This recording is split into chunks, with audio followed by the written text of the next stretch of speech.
Welcome back, beloved friends and fellow travelers on the spiritual path. Today, we dive into a vital question that every serious practitioner must eventually confront. Is Buddhist practice merely about chanting, rituals, and external forms? Or is there something far more personal, far more transformative, something that must take root deep within the mind and heart? This conversation is not just theoretical. It touches the very soul of what it means to walk the Dharma path, because too often, we get caught in routines. We chant, we bow, we light incense. But if our hearts remain unchanged, if our minds are still consumed by greed, anger, jealousy and pride, then what are we really practicing? If you've ever felt that your practice was going through the motions, or if you've wondered why spiritual discipline hasn't yet brought you peace, this video is for you. Together, we'll explore what it truly means to cultivate the mind in Buddhism, and why this is the key that unlocks the entire journey to awakening. Let us begin with a truth spoken by countless masters: chanting is a tool, not the goal. Reciting the name of Amitabha Buddha, the Heart Sutra, or the Great Compassion Mantra is not a performance, it is a mirror. It reflects your sincerity, your devotion, and most importantly, your intention. The mouth may speak the words, but only the heart can make them real. What does it mean to chant with your heart? It means every syllable is a call home, every repetition is a prayer, not for utter blessings, but for inner transformation. You are not chanting to appease the Buddhas, you are chanting to awaken the Buddha within you. When that shift happens, everything changes. Too often, people chant but remain hungry. They offer incense, then shout at their family. They meditate, but harbor jealousy toward others. This is not judgment, it is a call to wake up. Because the Dharma is not something you do, it's something you become. Master Ingwan once said, "Reciting Buddha's name is useless if your heart is still full of hatred." What he meant was the external practice must be guided by an internal revolution. Without that, we become like a tree with no roots. The leaves may be green for a while, but without depth, they will wither. True cultivation means examining your mind again and again. When jealousy arises, do you justify it or purify it?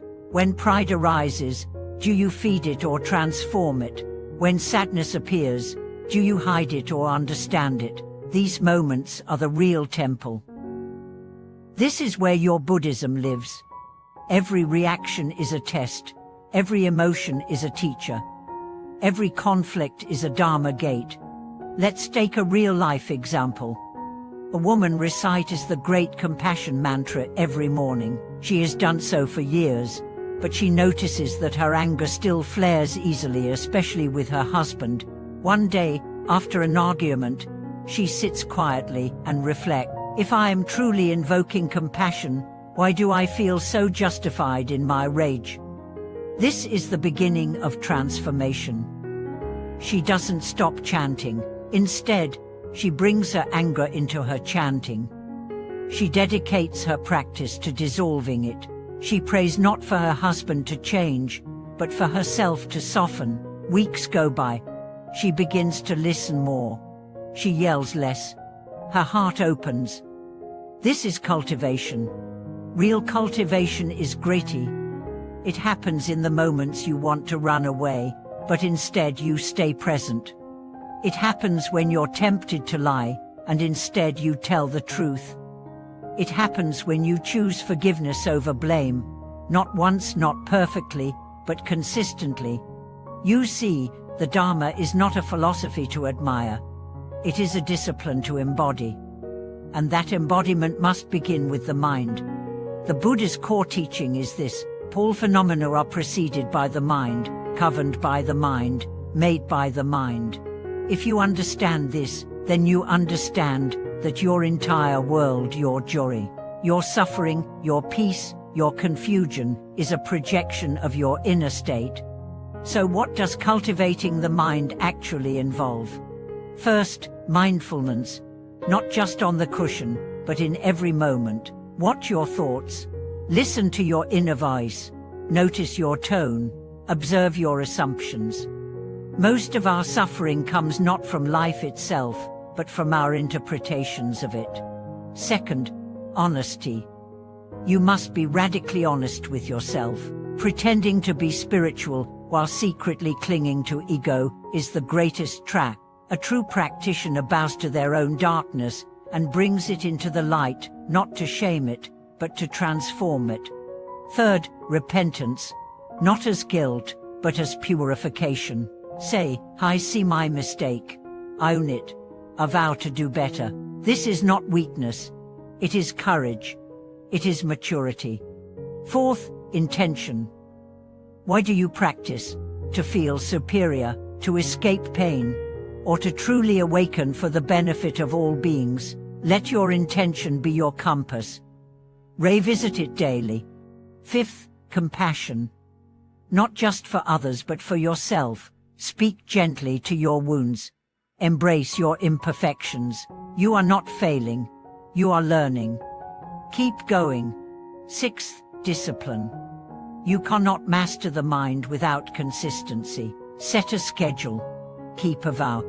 Choose one practice and stay with it. The mind, like any wild animal, becomes calm through patient training. Seventh, guidance. Do not walk alone. Find a teacher, join a community, study the sutras, listen to Dharma talks, let wisdom surround you. Let Sangha strengthen you. And finally, faith. Not blind belief, but a trust born of experience. Trust that your efforts matter. Trust that the Buddha sees your sincerity. Trust that every breath, every mantra, every act of kindness plants seeds that will bloom in time. As your mind becomes more stable, your life will reflect that change. Your relationships will feel easier. Your fears will lose their grip. Your joy will deepen not because the world is perfect, but because your heart is. And here's the beautiful paradox. The more you cultivate your mind, the more naturally your chanting, your rituals, and your external practice will flourish. They become not duties, but expressions of your inner light. You chant because you love. You bow because you revere. You meditate because you long to touch the infinite within. So let us remember, Buddhism is not about appearances, it is about essence. Not about reciting 1,000 names with a distracted mind, but about saying one name with complete sincerity. Not about hiding behind incense smoke, but about walking through fire with courage and compassion. Thank you so much for watching this video.